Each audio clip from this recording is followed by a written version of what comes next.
What's up, everybody? Welcome to BingetownTV. TV. This is Brian here with my co-hosts, producer Dave and Paul, and today we're going to be talking episode 6 of Amazon Prime's The Boys. This episode is entitled Dirty Business, and before we get going here, a couple housekeeping items as usual. If you found us through our The Boys feed, I want to reroute you over to our main Bingetown TV feed. There you can find every show we've covered, or if you want to take it a step further, go on over to BingetownTV.com. It's all sorted. You can find our entire back catalog of shows, and if you like what you hear right now, I'm sure there's something else that'll tickle your fancy. So go on over to BingetownTV.com, and if you want to engage with us, we already have a couple good theories going about The Boys, but as I've been saying, we have a flourishing Discord community, and we love hearing your guys' thoughts on the show. We love talking to you, so get on over Bingetown TV. Housekeeping out of the way, episode 6, and I'll be honest, this was maybe a slower episode, and perhaps slow isn't the best word because The Boys doesn't know how to be slow. So there was a lot happening, but I feel like at the same time, not all that much happened. We hear a little bit more maybe about Sage and Homelander's grand scheme. We have a reveal about Joe Kessler, but all in all, this wasn't my favorite episode of the season. Still quality television, as I will always say about The Boys, but not necessarily my favorite. What are you guys thinking? I'm like agreeing with you, but at the same time, I feel like it was necessary setup, but that like, it doesn't have the same, substance though. It was jumping around a lot, but some great moments nonetheless. I mean, this felt like last season's Herogasm. It just they needed like a ridiculousness. Even the MM shit with like, of course he has OCD, he's got to deal with all the grossness. So it's The Boys nonetheless, so it works out. It's just the complete juvenile, not even juvenile, just sick, twisted side of the soup underworld. It's nuts. But again, Homelander making moves about, really just ending the human race. And we even got a little bit about internment camps this episode. So it's really setting the bar. Like we didn't know like how far he was going to go, what he was going to do. He was talking really fierce, but that's pretty insane. So great episode. Yeah, I'm with you guys. Not my favorite episode of the season, but this will forever be a memorable episode. Just like Paul said, I think that was a great comparison to the Herogasm episode. When I'm going to be thinking back on The Boys, I'll be thinking of Herogasm. I'm going to think of the Tek Knight party. I'm going to be thinking of all these crazy moments. And while, yes, it was a lot of necessary plot moving pieces, I loved the Newman and Homelander interactions this episode. I thought those were incredible. And Newman's flip to becoming on Homelander's side, which I think is just terrifying. But yeah, still just, I think, a very memorable episode that will just go down as just one of the core episodes that people will think on when it comes to The Boys being fucked up and just ridiculous and diabolical, as they would say.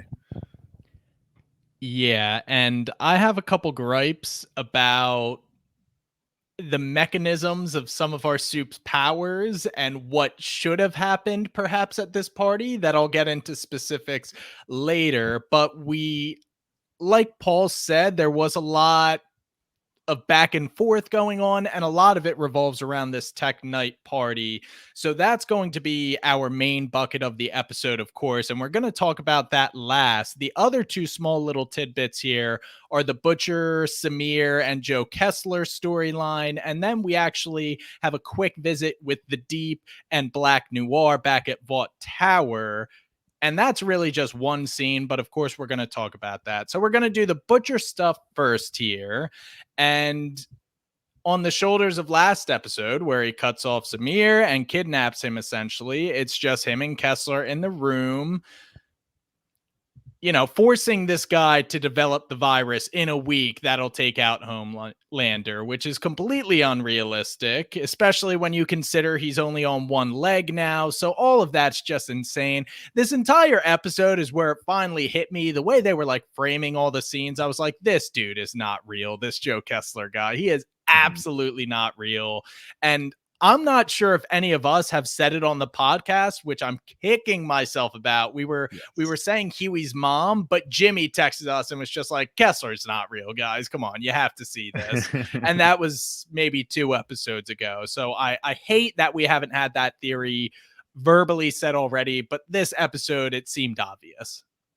Completely agree. Kicking myself in the butt, absolutely, for not getting that right. I think one of our Discord members, Lanson, actually got that right. So shout out to him. He made a comment in our Discord channel, and I didn't want to reply because I had already seen the spoiler, and I didn't know how to reply in a way that wasn't too obvious and giving away that he was dead on with that call. But Jimmy also had called that as well, and I hate that we didn't call that, because I think where my attention was mostly Huey's mom. So it's like, oh, is Huey's mom imaginary? And then everyone else, I'm like, okay, everyone else has to be real. So I'm not really giving any attention to Joe Kessler. That's my excuse. I don't know what yours is, guys. Come on. What are you guys fucking doing? You guys have a podcast. But yeah, we definitely did not call that on the podcast, and I'm upset by it. Yeah. I mean, he was so isolated when we saw him early on. It was just him and Butcher. So when we saw Becca, we really should have been asking questions, but it was so good, the back and forth with them. And the comments, it just felt like, it was a real person. And the reveal was like insane. I think so as Dave was saying, Lanson and Jimmy, a few different people brought up this theory. So I'm watching this episode and I'm thinking that this entire time. That's the first thing in my head. And I'm totally agreeing. Like anything Kessler says, Samir doesn't react to. He just kind of adds in a quip. So this whole time it's like kind of getting confirmed. He never really touches anything either. He's just standing there. It's Butcher that's like carrying everything around and pushing the cart. So I'm like, it's basically confirmed halfway through the episode. So I'm thinking, how are they going to reveal it? Right? It might not even be this one. It might be next episode. I'm thinking maybe he'll actually see that Kessler's dead and then put it together. But how they actually did it was incredible. Like the back and forth argument with Becca being like the good side and the bad side, and Kessler's the bad side, the devil on each shoulder, and the screen's cutting from back and forth to Kessler to Becca, and all of a sudden they're both in the same shot, and he says, "Will you shut your pie hole?" And it is just what the fuck moment. So I thought that was brilliantly done, even though some people might have seen that Kessler was in his head. I think that reveal was absolutely brilliant, and I think Butcher's reaction to it was perfect too.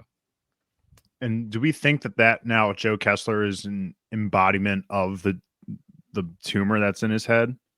Because I feel like he was talking to once he realized it, he was kind of Joe Kessler, the embodiment of him, was kind of talking as if it was alive in a thing that was inside of Butcher. I think yes, it is, but I'm almost thinking so is Becca too. So maybe there's 2 halves to whatever the tumor's powers are. I think I brought up earlier that the vision of Becca is like a defense mechanism, like encouraging him just to like continue living or whatever. I'm not sure if maybe that's his conscience or what, but I agree. Joe Kessler was certainly talking in the first person of, I am that tumor parasite crawling inside your head. But I totally agree, Paul. It was a great reveal. Other than that, there's not too much substance other than Becca beating the dead horse of, if you kill one Homelander, you'll create another. You got to think about Ryan, protect Ryan, yada, yada, yada. And Kessler really just, what's up? I just want to revisit, I think, a conversation we had last episode that we've been kind of up and down about. Does this make us any more sure that Butcher is going to make it out of this season or not? Like, does this make a case for him staying alive longer? Or do you think this makes a case or doesn't really change anything? I feel like he's almost confirmed like dead now. Yeah, I feel like this also pushes to me thinking that he's definitely dead if he's really seeing these guys like this. And he's getting so much worse too. Like he's seeing them more frequently, if you want to think about it like that.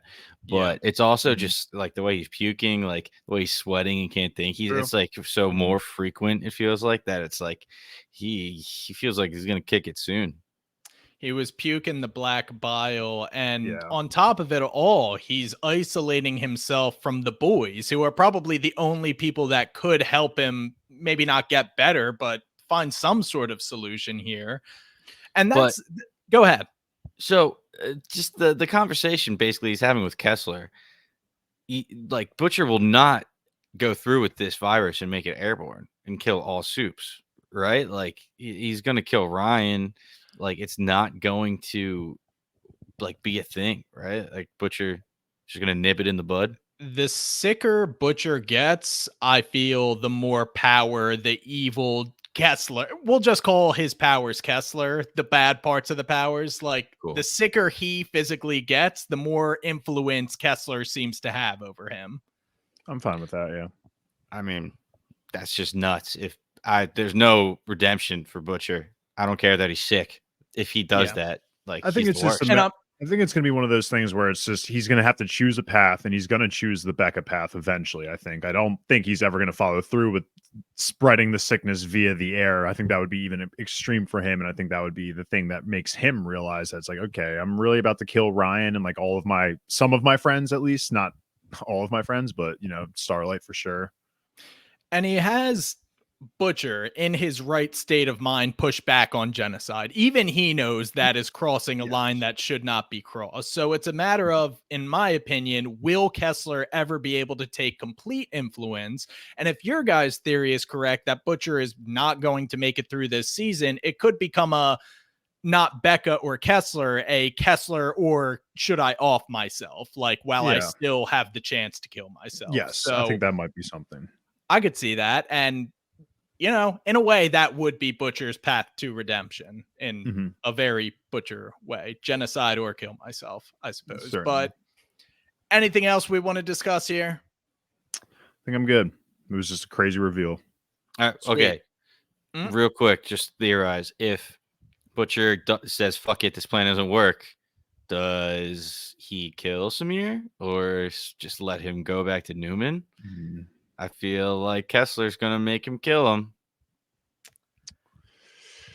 That's a good question. I think that might be the start of the path of the redemption for me. I think he's going to let Samir go. And while that will screw over Butcher in a lot of ways, because Samir's just going to come out and say Butcher did all this stuff and he's probably going to lose a lot of his friends, that still might put him in a better position for redemption than just trying to cover up what he's done. Yeah, I don't care about Samir. I haven't even thought. I'm just assuming he is dead, like deader than dead. If he is alone in this warehouse with Butcher, he's not making it out, in my opinion. I wouldn't be surprised if Butcher does kill him, but I'm appreciating that Samir is saying, no, I'm not making this virus. Like, end of story. I did like that too. I did like that touch from Samir too. That just made it feel like earlier when he was working on it, it felt more like pressure from maybe Newman and other outside forces rather than him just doing this, thinking this was a good idea. Good for him. Yeah, good for Samir. Yeah. All right. So that'll tie a bow on the Butcher storyline. And why don't we hit this quick, deep, and now unmasked Noir? The context of this scene is that they were both left back at Vought Tower, assumedly not important enough to make it to Tek Knight's party. And Noir, mask off, not caring. He's pissed. He's like, you know what? They're not giving me a role. I don't even understand what Noir's supposed to be. I found boxes of Buster Beaver drawings. Like, what the hell is this guy? I'm a black ninja or something. And Deep is just like, dude, you got to keep your cool. And you know what? Me and Noir used to be best bros, dude. Like, listen to me. And it's pretty funny because he's just like, killing people used to make Noir horny, man. And now, as Deep has kind of been progressing this season, he's like into killing humans. He's like, nobody respects me, if you can believe it. They laugh at me even, but nobody laughs at me when I bash their head in or something like that. So Deep is going down this path, trying to influence Noir, but I feel like this is bad podcast hosting duties on my part. Are we supposed to recognize Noir? No, I don't think so. But this is really, really, really cool for his actor, Nate Mitchell. So correct. I'm not 100% sure on this, but I am pretty sure that Nate Mitchell has been doing Noir since season 1. He's been the one under the mask. Yes, So yes. like the cast and crew will post pictures on Instagram and like he'll be in there tagged. I'm like, oh, who's this guy? And I go, and he's Noir. So he's been the one behind the mask this whole time. So it was so cool that he was still the one. Like after Noir got killed off last season, I'm like, oh, Yeah, that because it didn't matter stinks. who it was under him up Yeah. until he got Yeah. killed. Yeah. I didn't know he was coming back though, so I was like, "Oh my god, that's such a shitty deal It's for the same actor. Nate." But now he comes back, and now he can talk, which is great. And now he actually shows his face and has speaking lines. Like I was like, "Oh my god, good for him!" It only took him 4 seasons, but I was honestly just really happy for him because he's been Yeah. here the whole time, but he's not been allowed to basically show his face. That's So actually awesome. it was really cool, really really cool that he got a nice scene too. I mean, it was with Deep and like it was shitty content because it was telling him to be a dickhead. A terrible But person. Yeah. yeah, but it was Yeah. cool to see like the turmoil of this dude just jumping in. He's like, "Did you know I can fly? I can fly and I can't do anything." Yeah. That's a big power too. That Not is a many big can fly. power. Homelander I- says it. Homelander's like, "You can't even fly, Tek Knight. Garbage Yeah. person." But Black Noir can't. But I'm going to be honest, this conversation made me feel even stronger about the fact that I think this Noir is going to die at some point. But it like we're also at the point where we have one season and what is it now, 2 episodes left. That will this death even mean anything? Like if they bring in another Noir. So I guess I'm 50-50 on it, but I feel like for me, this conversation made me feel like Noir is going to probably die just because he's not going to find his place here. And Homelander is just such short temper right now. Yeah. I just don't think there's much room for him to make an error. For me, see, that's the thing that confuses me is that Homelander has seemed kind of okay with his casualness. Like when he's fallen asleep at meetings, Homelander's just like, is he asleep? He doesn't like reprimand him necessarily for it. And maybe that's because he feels bad about what happened to the last Noir, because he used to love the last Noir. I think that might also, that's definitely playing a role in terms of like he sees the mask and he's probably thinking of the old Noir and is like, just the memories are only what's keeping this guy alive for right now. Still think of season 1 where Homelander's like, "Oh, the 7 is shit. You're all doing a terrible job, except you, Noir. Keep it up." Like, Yep. he just like turns at him and is just blank. They were boys. But I agree with you, Paul. That's awesome. They kept the actor. He's got a good look and he's nailing the comedic timing too. So I'm all in for him, and I'm glad he's getting his chance to play the character. But it's exciting. Now we know Noir. So that will bring us to our main storyline. And there's a little bit of preface before the Tek Knight party where like the boys are, I don't know, just catching up, progressing their storylines before they get there. So we start off with Huey, his mom, and actually Starlight and Kimiko are there too, but they're doing a Made in Manhattan walking tour, which as per his father's request, that's where he wants his ashes to be spread. And they're just like, man, he really loved this show, but it was such a piece of shit. I thought that was so funny. And honestly, I thought it was such a sweet moment between Huey and his mom here when they both said they both agree on the fact that it's a shitty show. And I was cracking up when Huey's just like subtly dumping the ashes on the ground. And he's just like, "Are you sure we should be doing this?" And it's like, it's what he wanted. I was honestly cracking up because it just, it's so Huey's dad. And I'm glad that was like one of the last, moments that we're going to have of him, one of the last memories we have of him so far. And let me ask you something. Is this the first episode ever of The Boys where we did not see Frenchie? That's a good point. You're really testing my knowledge there. And I'm going to say no, just because I think the chances of that are so slim, but that would be crazy if that was true. Yeah. Yeah. It's a good question. Like not even a pic. Like we didn't even see him in his cell, right? Did we? Nope. No. Okay. Just give me. Well, that brings me to maybe one of the reasons why I didn't love this episode is because it felt like for a lot of characters, they were just emphasizing storylines that we were already aware of. For instance, Starlight gets heckled by an abortion is murder person, which sucks and is a thing that's definitely happening to our girl Starlight, but it's like, okay, we get it. Kimiko is very upset at Frenchie and is trying to visit him in prison, but Frenchie obviously doesn't want to deal with his friends right now. He wants to punish himself, so he's denying visitation. And that's pretty much Starlight and Kimiko here. Mm-hmm. MM's still trying to keep everything like MM's still struggling, I think, with the OCD or the tics or whatever, because I think at the beginning of the episode, he's got the book and his whatever. Calm app too. Yeah. Are you taking a chance to be in the moment? Stuff like that. I just love the idea of MM like killing people and then going to that app and giving himself a mental break. So funny. Also, speaking of MM, we see him at the Flatiron, and Firecracker has taken over for Cameron Coleman as head Vought news anchor, and her truth bomb, whatever, is now like VNN News, which is who did we guess? Ashley. Someone said, she's on the business side. She's not like a TV personality. Yeah. I should have seen it coming. Firecracker was so good in front of the camera, just like Cameron Coleman. So should have seen it coming, but it just fits perfectly. It's brilliant. And what was her first story? Her first coverage was Jewish space lasers, right? Oh, yeah, pretty much. So, and the graphic was just a satellite with like a Star David laser coming down. Oh my god, it's just so ridiculous, man. It's so funny.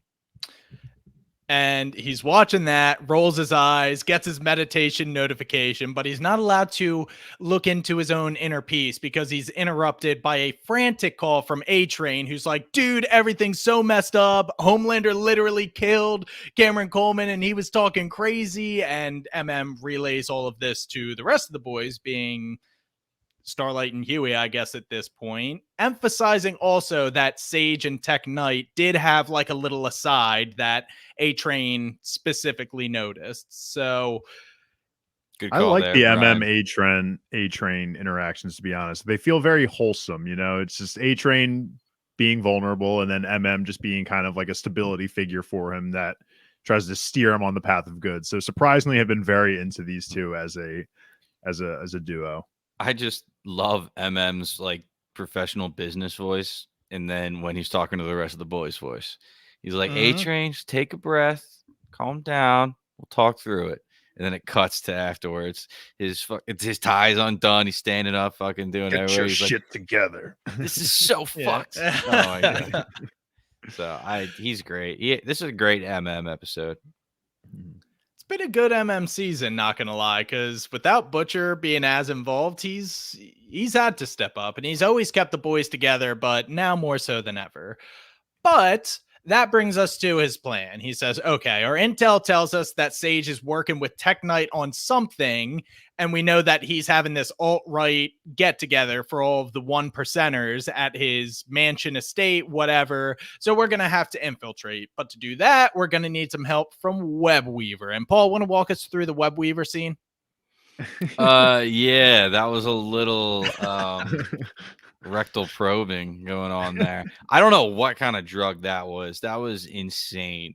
But well, what did Butcher say earlier? The cocaine enema or something? The heroin enemas. Honestly, no, wait, yeah. I didn't even put that together till right now. This is assumedly the same guy because he said, this is on the house for being such a good confidential informant.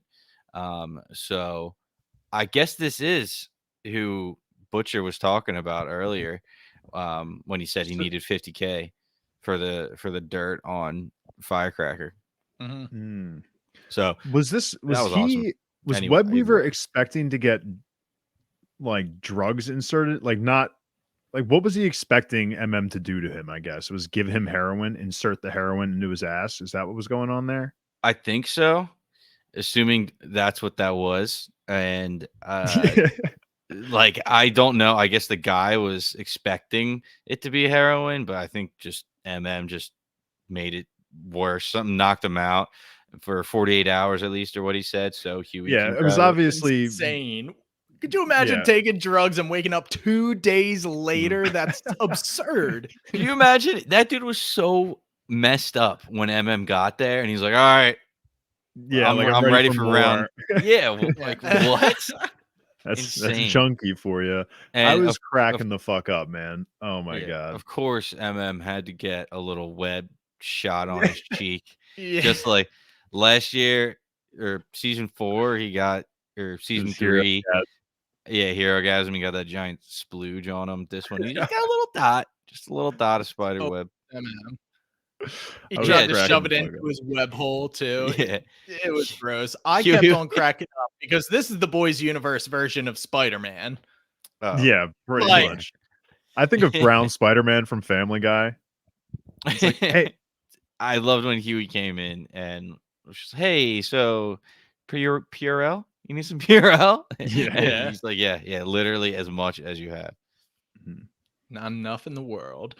But they get what they need from Webweaver, and that more or less takes us to Tek Knight's estate party.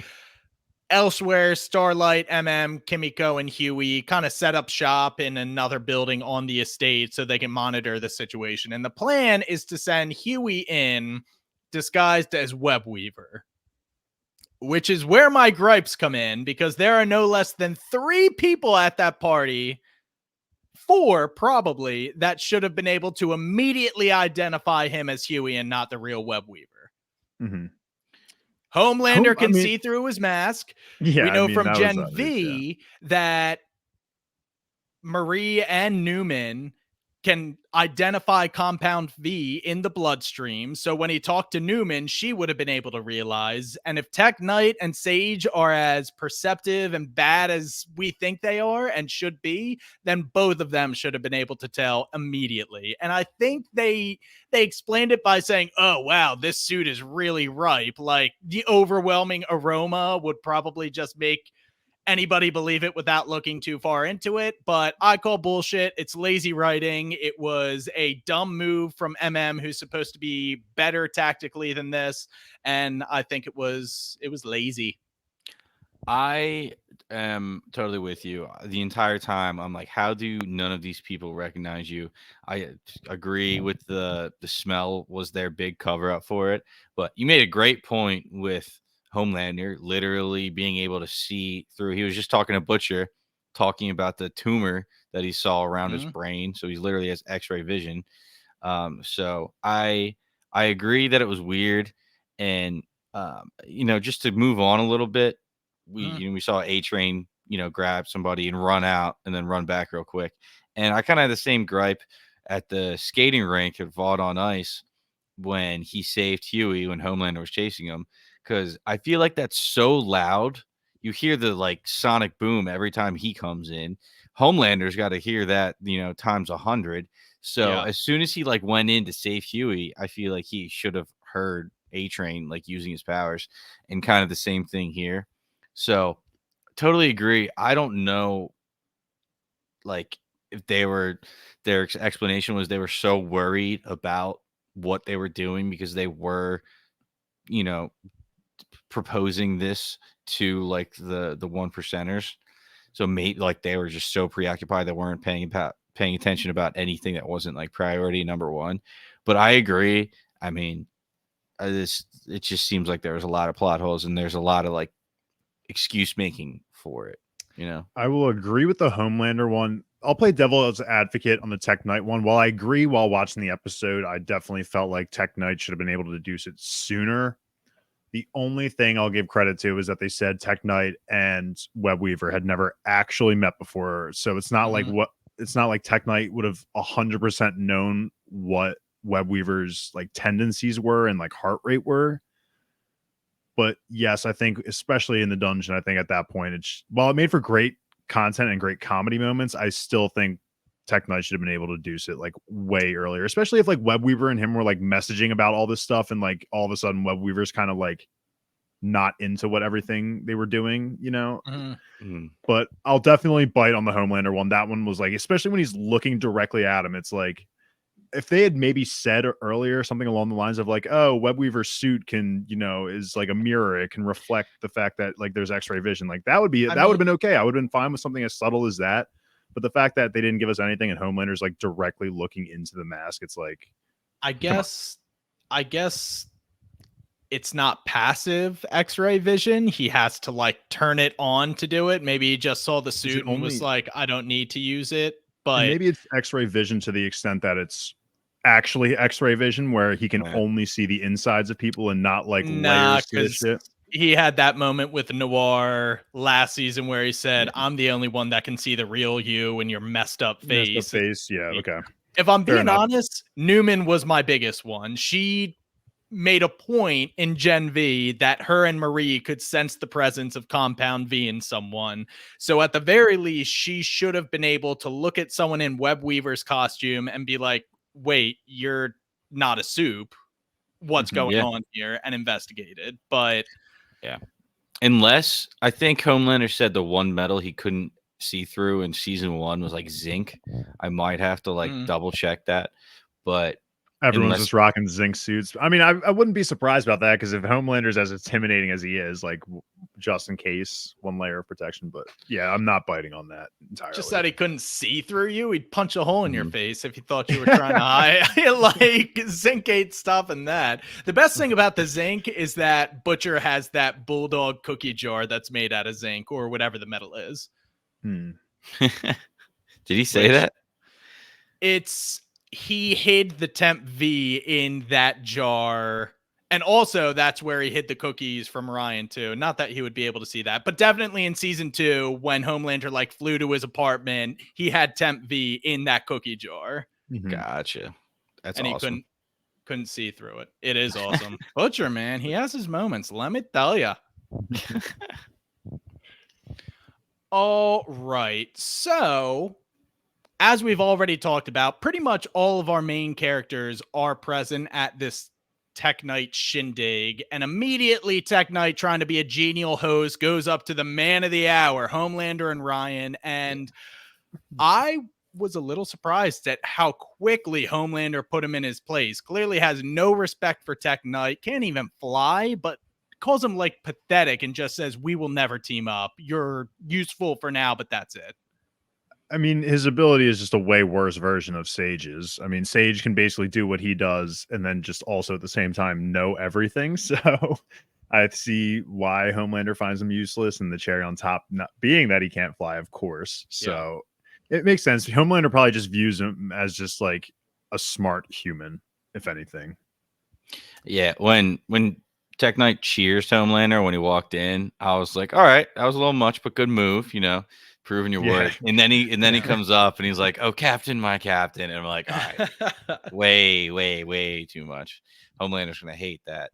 And yeah, he really did shut him down immediately. And I guess he was trying to do a team up because he said like you can smell it. And that didn't work out. So Web Weaver was just always his backup. So the other thing here is that it's revealed that Tek Knight is not only wealthy because of his movies and his fame, but he has generational wealth from his family, essentially. They were previously slave catchers, and then when that business dried up, if you will, his family went into private ownership of prisons, which, jumping the gun, that is what the reveal Sage wants him for, these prisons, so that they can assumedly put humans in prison camps, internment camps. So not only is Tek Knight a weird dude, him and his family are human garbage. So that's makes him a far more hateable character, which is good for us, the audience. And he even like has the exchange with A-Train being like, my grandfather would catch you. And poor A-Train, man, he just has to take all of this crap on the chin. He's been doing a good job though, of just like smiling like, okay, whatever. Yeah, I mean, that's what all of them are. I mean, Newman has to do that. Sage has to do that. They're all putting on these, Homelander, I'm sure, has to do it. Like, they're all just putting on these faces for these people that they just unfortunately have to just like suck the dicks from. But I thought the racism was honestly so funny, man. I just thought I couldn't stop laughing. Like, especially like Tek Knight's coming in, flaunting his estate, and then I think there's another conversation Newman's having, like the abortion stuff. Like that was, dude, that line. I wrote that down because I was like, there were some wild lines this episode, but that one was the most wild. It was if the rape is legitimate, the woman's body has a way to reject the pregnancy.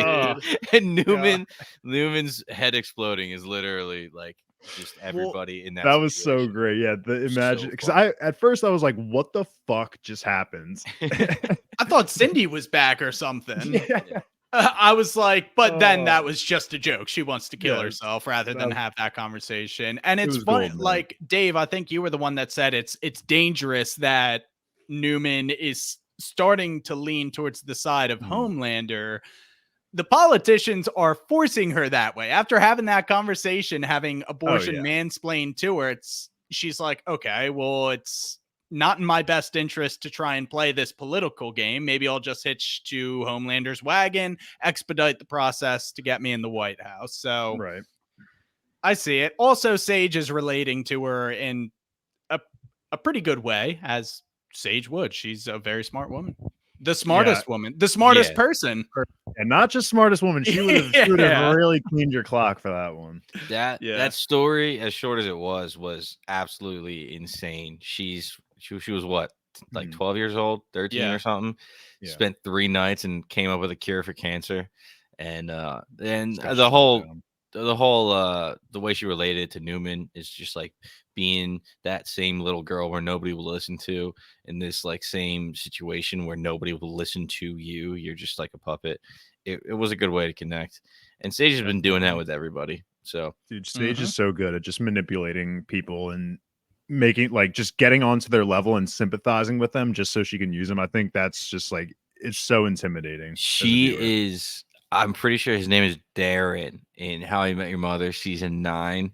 He's the band member who will break your heart and tell you sob stories just to get in and then learn your secret and then use it.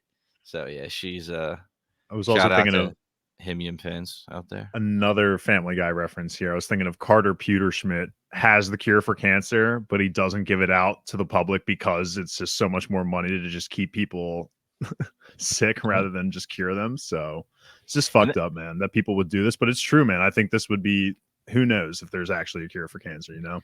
And that was an insane little info drop where she's like, I can create a cure for cancer. I can stop global warming and reverse it. Yeah. But what's the point? That was like, we're trying to like find where her limits are. That's pretty fucking up there and intense. Well, it's like I said, I thought she was just a nihilist and really didn't care. Like, she could care less if the planet is saved. Like, she's not thinking like that. But when she's talking to Newman, she spins it towards her now hatred for humanity and how that story about her grandmother really nurtured that hatred for humanity. So she completely blames them. And I mean, it's terrible, but you can see how this whole thing has developed here. So moving on, when Huey walks in, I guess I should have reeled back my, why did MM send Huey in there? Because their intel did not tell them that the 7 were going to be there, much less Newman. So Huey walks in expecting Tek Knight and a bunch of like 1%ers. Okay, manageable.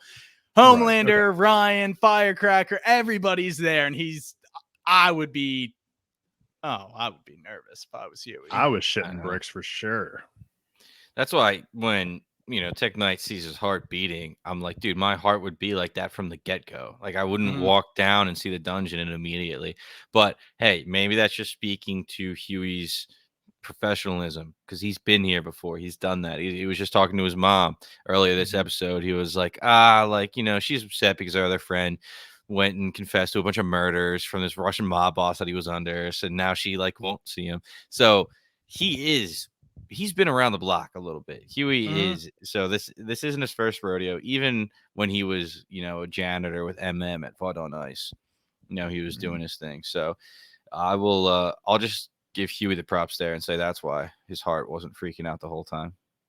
But the doorman, the butler, I'm not exactly sure what his title was, but nicest dude in the world. Right as soon as he walked Tek Knight's guy? Yeah. Oh, he was like, oh, Tek Knight's very excited to see you, Web Weaver. Yeah, he's like, oh, like, that's sick. No cap. He's just like trying to be in Web Weaver's voice. Ridiculous. So Tek Knight immediately approaches Huey as Web Weaver and tries to get him away from the party for reasons that we all know at this point. Takes him on a tour, and that leads him to the tech cave through the classic pull the book, and the door opens. Huey / Web Weaver is now in the sex dungeon. A couple conversations happen, right? So Homelander tells Newman that their plan here is not just to talk to the 1%ers, but like the 1% of the 1%ers, get like those 6 people in the room. And he wants to get them to, quote, commit a little high treason. He also confronts Newman. He's like, hey, did you hear Edgar's out of jail? Kind of mysterious circumstances around that, too. Do you know anything about it? And Newman plays dumb, but I think Homelander's privy to it. I just wonder, now that we were kind of talking about Newman leaning towards Homelander's side, she just, like you said, she just saved Edgar. So what's her play? Like, she can't balance both these people. She has to choose one or the other at this point. So I wonder how she's going to go back and what she's going to tell Edgar, I guess, if they are still staying together, I guess. Not sure if Homelander like knows for sure or he's just like questioning, but if he's just like poking around trying to see if she does slip up and confess, Newman did a really good job not to give it away. She was just saying, I'm surprised it didn't happen earlier. He's slippery and he's no threat to us. So I don't know. Just thought it was good by her, and assuming she kept her heart rate under control because Homelander would have noticed that. Feel like if anybody could, she could artificially make her heart beat Mm-hmm. at a normal rhythm. Yeah, she has such a cool power. I love her and Marie's power. It's just so cool, the things you can do with it. Mm-hmm.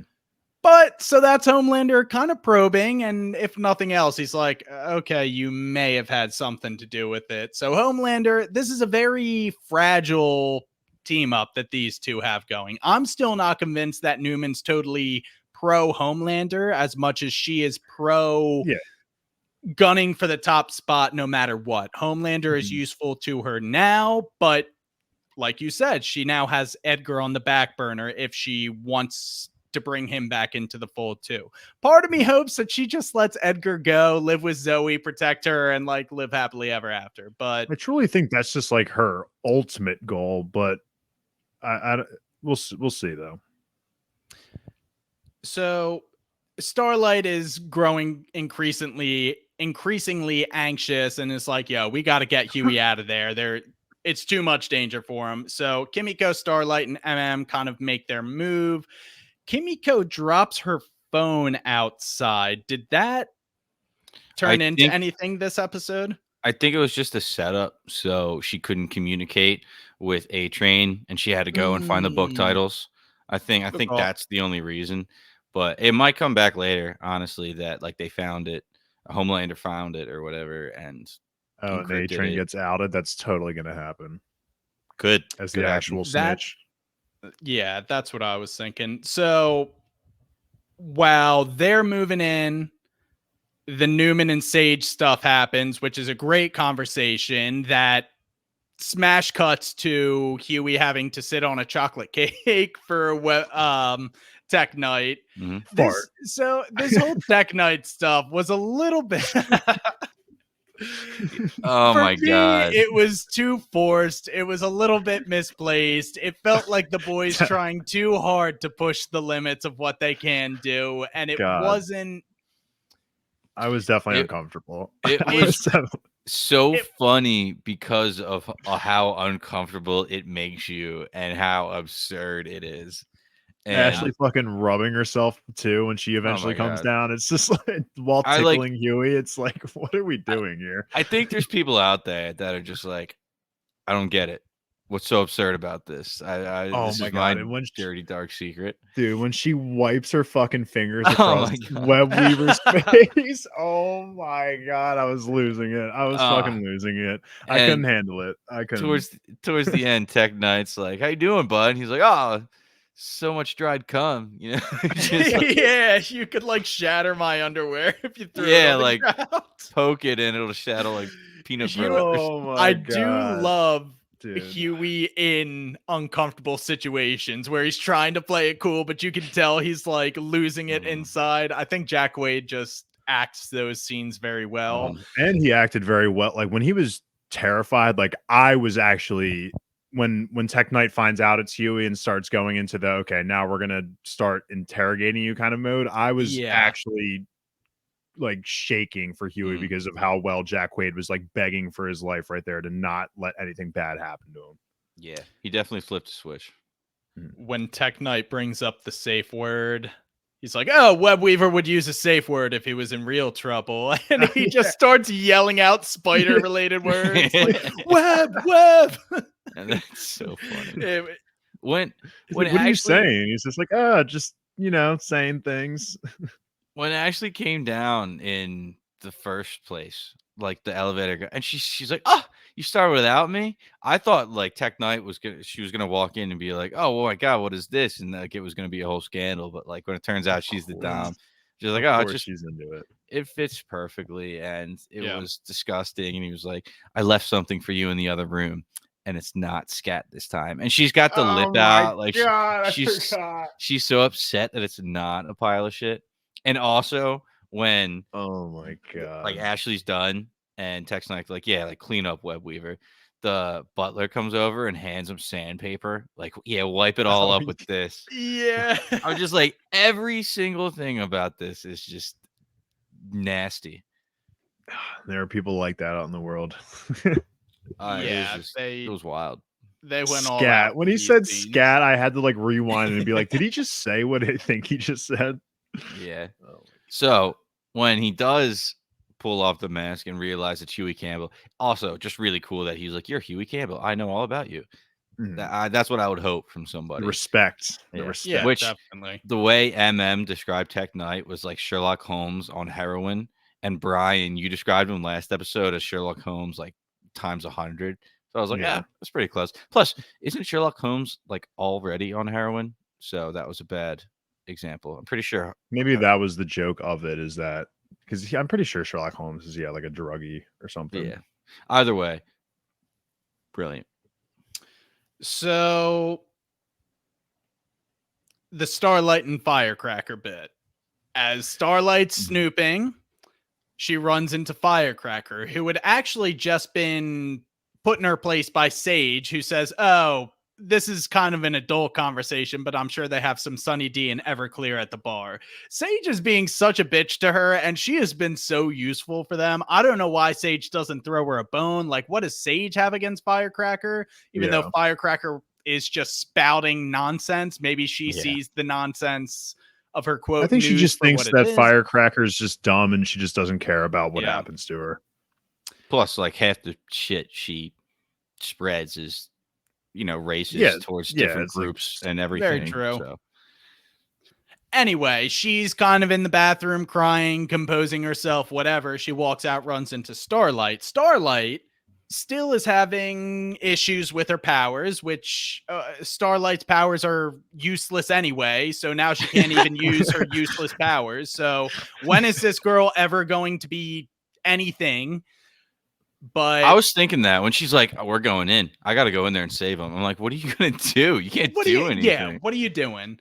Someone's put up a compilation of every time like she gets pissed and is ready to fight, and like 7 different characters have been like, "It's always the eyes. Put it away." Homelander's done it. A-Train's been like, "Why the eyes?" Like Newman's done it. Soldier Boy. Everybody just acknowledges that her powers are useless. Like, put your eyes away. We know how this would end if we actually went toe to toe. Just relax there. I will say I was kind of upset because I thought Starlight was kind of getting the words through to Firecracker a little bit. Like while Starlight ended up, drugging her and knocking her out, she was talking from the heart. And I really do think Firecracker was about to accept those words. But then once obviously she drove the needle into her neck, that was kind of probably the end of that potential bandage on that situation. But no going back now. Needle in the neck, that dunzo. I thought she had her though. I thought this was going to be the moment where they're kind of like maybe this turns into a friendship of some sort, but I don't think No way. I was like, Firecracker, I'm surprised you haven't punched Starlight in the face yet. Like, Yeah. you basically have nobody watching. There will be no repercussions. She just beat the absolute shit out of you till your face was deformed, like, not too long ago. So I was Yeah. surprised that Firecracker didn't immediately snap harder on her. I hope that these two fight like full strength at the end of the season. I And think I'm they will. also still holding out for Firecracker to have something other than just like Snap Spark. Yeah. Like, Good Well, she's point. got I hope she milky can do a bit titties. more. She's got milky titties. Well, Dave, you said it, not me. But I guess that actually is factual given the events of this episode. So, Yeah. though I digress rather quickly from that point. Let's see here. Okay, so Kimiko and MM realize the orchids on the wall. That was funny. They're asking Yeah. for updates. Oh, these are nice orchids. MM's like, this fucking kid. They follow the orchids upstairs to the book room where Sage is in there reading a book. This might have been the most tense scene of the episode where MM has her at gunpoint, acknowledges you're smart, but you're not bulletproof. Like Dave, you were saying, she knows how to get on anybody's level and manipulate them rather for the positive or the negative. She immediately starts talking about Janine because, of course, she would know about MM's daughter, knows that he has OCD and is saying, oh, Janine's already exhibiting the signs. You can see her just like riling MM up. It was really good. I don't know why she made a lunge for the call box, but she did. MM, a soldier, had the presence of mind to shoot her right between the eyes. Like, it was on her temple, but still, headshot. But as we know, that doesn't really do much to Sage. It does knock her out, giving them enough time to like further investigate. But MM's panic attack causes him to be knocked out, thus making Kimiko seek help from A-Train. I thought, like I said, I just think this might have been the most exciting 2-3 minutes of the episode. I like how A-Train was put on the spot by Kimiko, who he's not like a familiar ally with. He's only really worked directly with MM and Huey, but he is helping the boys now, even when he does not inherently have to help them. Although I guess they would have gotten caught if he didn't take MM to the hospital. Right. So it was just a really good scene. It did it for me. Yeah. I liked how it just showed the tenseness when MM was holding the gun. She's spitting all this, verbal abuse at him, information about his daughter. And they have like Kimiko slapping the books down in the background, like super loud. And you can feel like the overstimulation. So they did a good job. I don't know what Sage was planning on doing. Was she going to hit the panic button or something? I don't know. It was like a fire alarm just to like notify someone that something was wrong. But anyway, the fact that she was baiting him to shoot him, though, is also, I guess, just like to she didn't want him. I guess she didn't want him to shoot, and that's why she wasn't baiting him to do it, but she was, I guess, more so saying you don't want your daughter to think you're like a violent, aggressive person. So trying to make him not shoot so that she would get the fire alarm, I think, is what was going on. Also, just the books, Kimiko using them to communicate to A-Train. I thought that was really cool. Really well done. Yeah. And wait, the book that you have to pull to get into the Tek Knight cave was like some book of sodomy. Is that what it was? Oh, so was it was just I like, didn't. I honestly missed it. Yeah, I didn't see either. Yeah, so it's just everything, every little detail in there is perfect. But shout out to A-Train though for getting, who was it out of there again? I already forgot. MM. Yeah, right. And when this kid sees him drop MM off in the hospital, like at first I'm thinking, oh, this is a really cool moment. He's actually inspiring somebody. He's being a hero. And then the first thing that goes to my head after that is, oh shit, is he about to kill this kid? Because because he can't let like people know that it was A-Train that dropped off MM at the hospital because it'll track it back to him. I got so worried that A-Train was like, oh, I'm a hero, going to, oh shit, I have to kill this kid. So I think maybe, I think it was once he made the change, once the kid made the change from the face of like shock to like smiling, I think maybe there were some thoughts, but then once he saw the kid smile, he's like, all right, I'm doing the good thing here. Paul, along that same vein, I was like, is it going to be a loose thread? Could they investigate who brought MM to the hospital and like, this kid's going to snitch out A-Train and be like, oh, I saw A-Train yesterday. It could spell trouble, but I'm hoping they just leave it there and a reinforcement of, hey, I'm actually doing good. I am a hero, like legitimately for once. So good scene for A-Train. Sage returns to the party after being shot right as Homelander is trying to start his meeting with the 1% of the 1%. Homelander's like, what is wrong with you? Also, Firecracker and A-Train are both MIA. Like, what is going on here?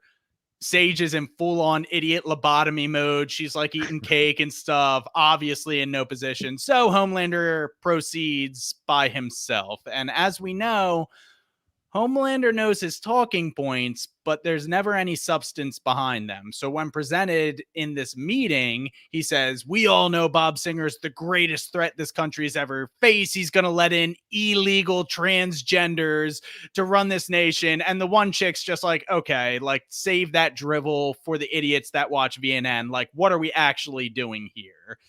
And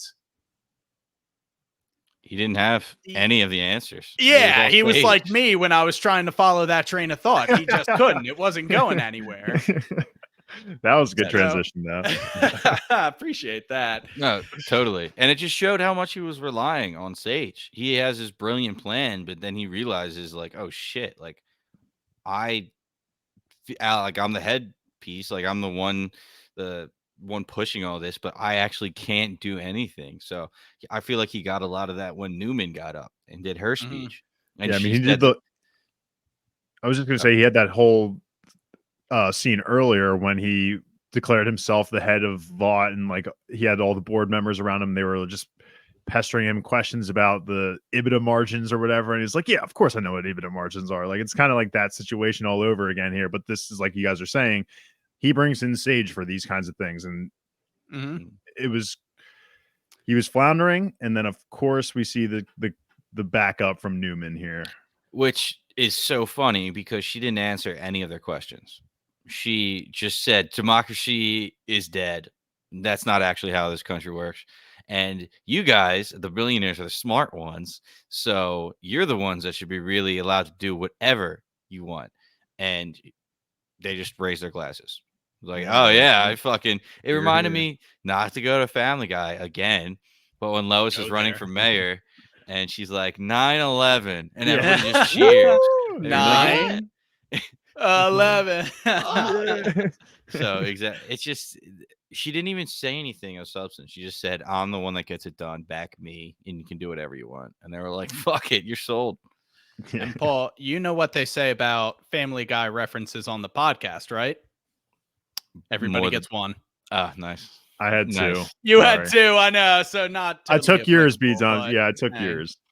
I was surprised that you went, not everybody gets one, when you were bringing up the Web Weaver Family Guy Spider-Man, yeah. Come on. That's my Family Guy version of Spider-Man, though I digress. How funny was that when Newman's done this entire speech? She's like looking around all proud. She looks at Sage, who like stupidly nods, and Newman like, yeah, nods back. Then Sage nods like 4 more times, and Newman's like, yeah, I get it. We nodded. Dude, brilliant. So good. So funny.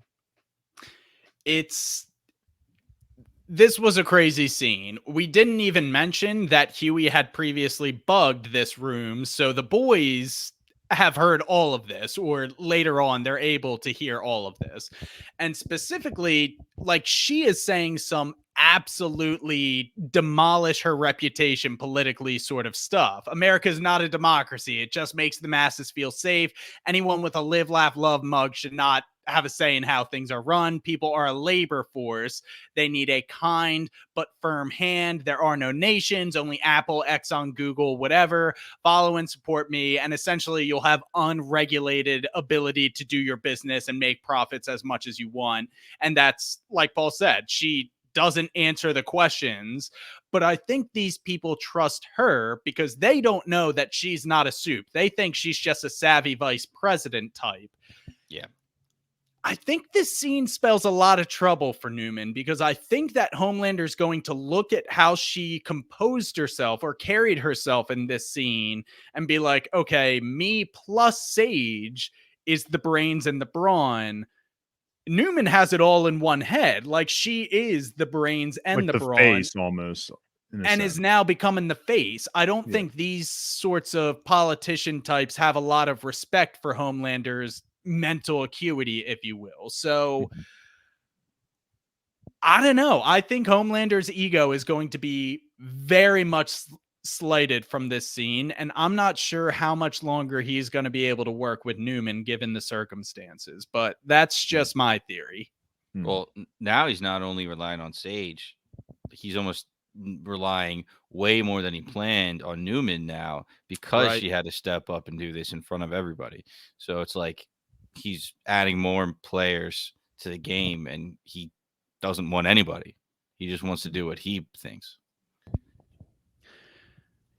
Well, I don't know. This is the cool thing about this episode is that kind of Homelander and Sage's grand vision is starting to become more into focus. So that's some pretty damning stuff that they have on video. I'm wondering how the boys are going to play it with that soundbite of not only Newman, but also Homelander saying what he said. So, any last points on that? Because I know that was a very important scene. I think I'm good. Just everything that you guys are emphasizing that. I just think the fact that Homelander now has Newman working for him as well as Sage, it's hard, man. It's a doggy dog world out there, and I'm excited to see though where this leads up to for a finale. Dog eat dog world, and I'm wearing bacon pants. Am I right? Yeah, Of course I'm right. Come on. You That's just- another Family Guy, I was by gonna the way. say, that was your second So one. I'm on two. I can't Yeah. do any next recording. Okay. So back to the tech cave. The Starlight and Kimiko have entered the fray and knocked him out. So now they're interrogating Tek Knight, trying to figure out what he was talking to Sage about. And how do you torture a billionaire masochist? Well, you get into his bank accounts and you start donating to Elizabeth Warren's super PAC and Black Lives Matter, and that is how you torture someone like Tek Knight, which was very funny. And it was his Also- gimp that like gets them into his bank accounts too, which I was waiting for the reveal. I I wanted was it too, so man. badly. I wanted thought it was to going to be someone somebody. maybe that we knew in the past. Yeah, because there's always a chance that it could be someone from Gen V. You never have an idea Mhm. now. So I was thinking it could be someone we knew. I was waiting for the reveal too. But how much money does Tek Knight have, man? I mean, they were slashing out his bank accounts like hundreds of millions of dollars, just like Mhm. that. He's a wealthy man. like I said, generational wealth. It's a hell of a Mhm. thing. So we get the reveal that Sage and Homelander want to use Tek Knight's family's prisons as assumedly internment camps. So, like I said, the grand scheme is starting to come into focus. And then the butler comes in and says, "Hey, I've raised this piece of crap since he was a kid," and strangles him. Is Tek Knight dead? Tek Knight is dead Yeah. because Firecracker Yeah. tells Homelander. So the butler kills Tek Knight, and as a lasting word, he looks at Huey and says, "The safe word. It was Zendaya." Of course it was. Guest appearance from the star himself of the boys, Huey. So Huey is named after Huey, Jack Quaid Huey. So Yeah, for our podcast only, Paul's kitty cat Huey just made an appearance. Huey's a legend, dude. I love that cat. Peaches and Huey, what good guys. So, anyway, Huey aside, we see MM in the hospital. He didn't have a heart attack. You know, we saw what happened. It was a panic attack, and the doctor's just like, whatever you're doing, Mr. Milk, you got to stop it. This was the universe giving you a warning. And little does she know what he does that is inducing the panic attack. Kimiko tries to see Frenchie again to no success. We already said we don't see Frenchie in this episode. And then Huey and Starlight listen to the tapes from the bugs that he planted, the Newman monologue, etc. And Huey finally breaks down. Another good acting from Jack Quaid, but he's just like, I am not okay. My dad's dead. I just got tortured / tickled by Ashley. Like, nothing about this is right. And he finally just has that release of emotion, which I'm glad he did, because he's been through a lot, not only this season, but he always finds himself in horrible situations. He did such a good job going from comedic relief immediately into like heartbroken sadness, lost. Yeah. And because that's what happened. You know, Starlight's just breaking down exactly what the future could be, and Huey just like, I got masturbated on while they tickled my feet, and it was just like, it was such a like, you know, knee jerk reaction, or what's that term I'm calling for, whiplash from, you know, his first sentence to his second sentence. But everything he does is great. Like every scene he's in is just money. Don't have a single complaint. 100%. So Huey's going through it, even though Cat Huey is perfectly safe in Paul's apartment.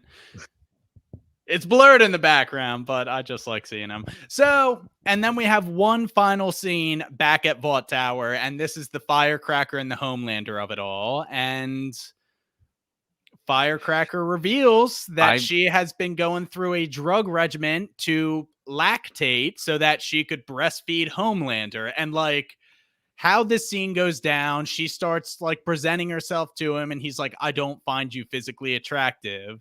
Crazy. And right before that, he's like, how do I know that you're not the leak? So she has to like go all out and be like, I trust you unconditionally. You have given me everything. I used to be a podcaster with 100 followers. Like, I am yours. I will do anything for you, including this. Homelander's on board. His reaction is literally it's so fucking good. The shock on his face, and like you can see the little bit of excitement, like as the milk hits his mouth too, that it's just like it like tastes good to him, like everything is perfect. It was so fucking funny the way he's just like he hits him right in the face. Go ahead. I had no idea what she was doing. She was stripping, and I'm like, dude, what do you want? Like, he just said he's not going to do anything. He's obviously, his mind's in somewhere else. And then the milk hits him, and I'm like, you're a genius. Like, I'm not even kidding. This is like the smartest thing anybody's ever done in this show. Yep. Sage, eat your heart out. Like, she is now higher on Homelander's list than Sage is. Without Like, a doubt. Absolutely. He will keep her around as much as he possibly can. And this was the, you know, medication in her purse. Yeah. From way before. That was a really good reveal, you know, 2 episodes later. We were sitting here for like 5 minutes like idiots trying to talk about like what the medication was and why she was taking it. But here we go. Brilliant. So, and not only this, but like I said, since Starlight was at the Tek Knight party and now Tek Knight is dead, they're like, okay, so Cameron Coleman wasn't the leak. Who is? Firecracker immediately says, hey, you know, Sage really didn't come through for you at the party. Maybe she's the leak. I think Sage could be in some trouble here. Definitely. I was saying last episode, I don't really see her sticking around a whole lot. She's making a lot of enemies. And yeah, if Newman is taking over the brains of it and Firecracker is taking over the breasts of it, then instead of the rest of it. That was nice, my friend. Like what's I guess she needs Sage, I guess, for like to make the plan, but once it's implemented, he might like just end her. So I don't know. Yeah, I do have to assume she has some more tricks up her sleeve because she's the smartest person on planet Earth. But yeah, like you said, she's making enemies with people she does not have to make enemies with. She could have just been neutral towards Firecracker and had her on her side. I don't really, I don't really see her making it very far. But that's all of our scenes. Are there any burning thoughts that you got to get out here? We are over the 1 hour mark. After like this last scene where Firecracker's just like cradling Homelander as he's breastfeeding, I just have like a feeling that something's gonna happen to Firecracker, and then he's just gonna like lose it. He's just gonna be so pissed off, and that was like one source. Instead of Ryan getting hurt and him being upset, it's just gonna be Firecracker now. Speaking of Ryan, I don't know why he was here in this entire episode, rather than for Homelander to say, I'm doing this for the future for him, and then point to him, Yeah. because he heard a lot of incriminating shit, and he's a smart kid, so For sure. maybe he heard a lot of that and is thinking like, what, like, how does that make any sense? So I wonder if he will reiterate any of the things said there that could help the boys, like Butcher or something. Yeah, not much to follow up with. Just excited to get to this finale. It's a lot of moving pieces right now, like we've been discussing, and I feel like we're gearing up for a pretty solid finale as always. For sure. That was episode 6. We got 2 left. I feel like we're going through it so quickly, but Definitely. we're going to make these last 2 last. And of course, we're going to be covering them. As always, if you like what you heard, give Bingetown TV a follow on Twitter and Instagram. Visit us on BingetownTV.com and subscribe to our show on Spotify, YouTube, the Apple Podcast app, or wherever else you may find your podcast. Once again, we are Bingetown TV. And thanks for listening. Thank you. All righty.